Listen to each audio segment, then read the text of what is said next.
प्रकाशिक माध्यम यानी जो प्रकाश जिन माध्यमों से होकर गुजरता है उन्हें प्रकाशिक माध्यम कहते हैं। प्रकाशिक माध्यम को 3 भागों में बांटा गया है, जिसमें जो पहला माध्यम होता है पारदर्शक माध्यम। पारदर्शक का मतलब जो प्रकाश है एक पार से दूसरे पार चला जाए, उसे हम पारदर्शक माध्यम कहते हैं। जैसे वायु हो, कांच हो, तो प्रकाश एक पार से दूसरी तरफ चला जाता है। जैसे जिन माध्यमों से प्रकाश का अधिकांश भाग गुजर जाता है उन्हें पारदर्शक माध्यम कहते हैं, वायु, कांच आदि। उसी तरह से दूसरा हो पारभासक माध्यम। पारभासक क्या होता है? जैसे कुछ यानी प्रकाश तो गुजर जाता है लेकिन कुछ नहीं गुजर पाता है, तो उसे हम पारभासक कहते हैं। जैसे अगर दूषित जल हो तो उस पार जो है प्रकाश बहुत कम जाएगा, या अगर घिसा हुआ कांच हो तो यानी प्रकाश उस पार जाने में या बहुत ज़्यादा नहीं जाएगा। उसी तरह से अगर तेली कागज हो यानी कागज हो उस पर यानी तेल लगा हो तो वह भी प्रकाश दूसरे तरफ बहुत कम ही जाएगा लेकिन बहुत कम ही जाएगा। तो इसके अनुसार यानी जो दूसरा उसे हम पारभासक कहते हैं, यानी जिन माध्यमों से प्रकाश का केवल आंशिक भाग ही गुजर पाता है, जैसे बहुत थोड़ा ही जाए, उन्हें पारभासक कहते हैं। अगला जो होता है वह है अपारदर्शक माध्यम। अपारदर्शक माध्यम क्या होता है? तो जिन माध्यमों से प्रकाश बिल्कुल उस पार न जाए, जैसे अगर दीवार हो या लकड़ी हो या लोहा हो, तो एक पार से दूसरे पार प्रकाश नहीं जा सकता। यानी जिन माध्यमों से प्रकाश का कोई भी भाग नहीं गुजर पाता है उन्हें अपारदर्शक माध्यम कहते हैं। अपारदर्शक माध्यम कहते हैं, जैसे लकड़ी हो गया, लोहा हो गया और भी बहुत से वस्तुएं हो गए। अब उसके बाद प्रकाश किरण किसे कहते हैं? तो प्रकाश किरण, सबसे पहले यह जानेंगे किरण किसे कहते हैं।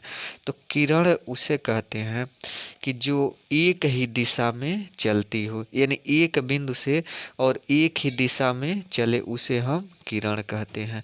रेखा, तो रेखा दोनों तरफ चलती है। रेखाखंड का एक निश्चित बिंदु होता है, अंतः बिंदु, लेकिन किरण का निश्चित बिंदु नहीं होता है। यह एक दिशा से चलना प्रारंभ करती है और चलती है, उसे हम किरण कहते हैं।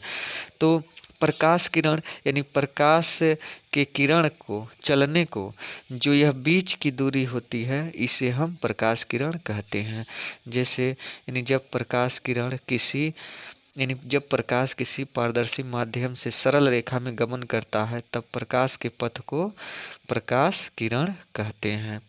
उसी तरह से प्रकाश पुंज किसे कहते हैं? तो यानी जब कई किरण मिलाते हैं तो प्रकाश के कई किरण को मिलने को प्रकाश किरण पुंज कहते हैं। तो यहाँ पर यानी प्रकाश पुंज, तो प्रकाश किरणों के समूह को प्रकाश पुंज कहते हैं।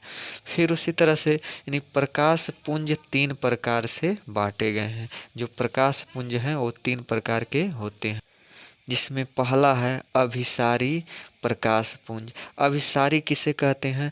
तो जब प्रकाश की समस्त किरणें, यह माना पहला किरण है, दूसरा है और यह तीसरा है, समस्त किरणें किसी एक बिंदु पर मिलती हुई प्रतीत होती हैं तो उसे अभिसारी प्रकाश पुंज कहते हैं।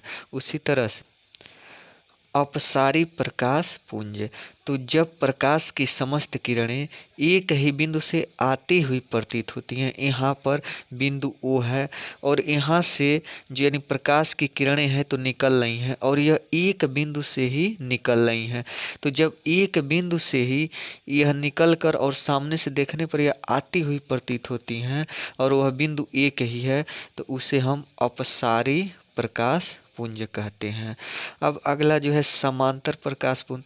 तो समांतर प्रकाश पुंज में जो किरणें होती हैं वह एक दूसरे से समांतर होती हैं। समांतर का मतलब यहाँ पर भी दूरी बराबर होगी और इस बिंदु पर भी अगर माना तो यह दूरी बराबर होगी, यानी समस्त जो प्रकाश की किरणें होती हैं एक दूसरे के समांतर होती हैं, उसे हम समांतर प्रकाश पुंज कहते हैं।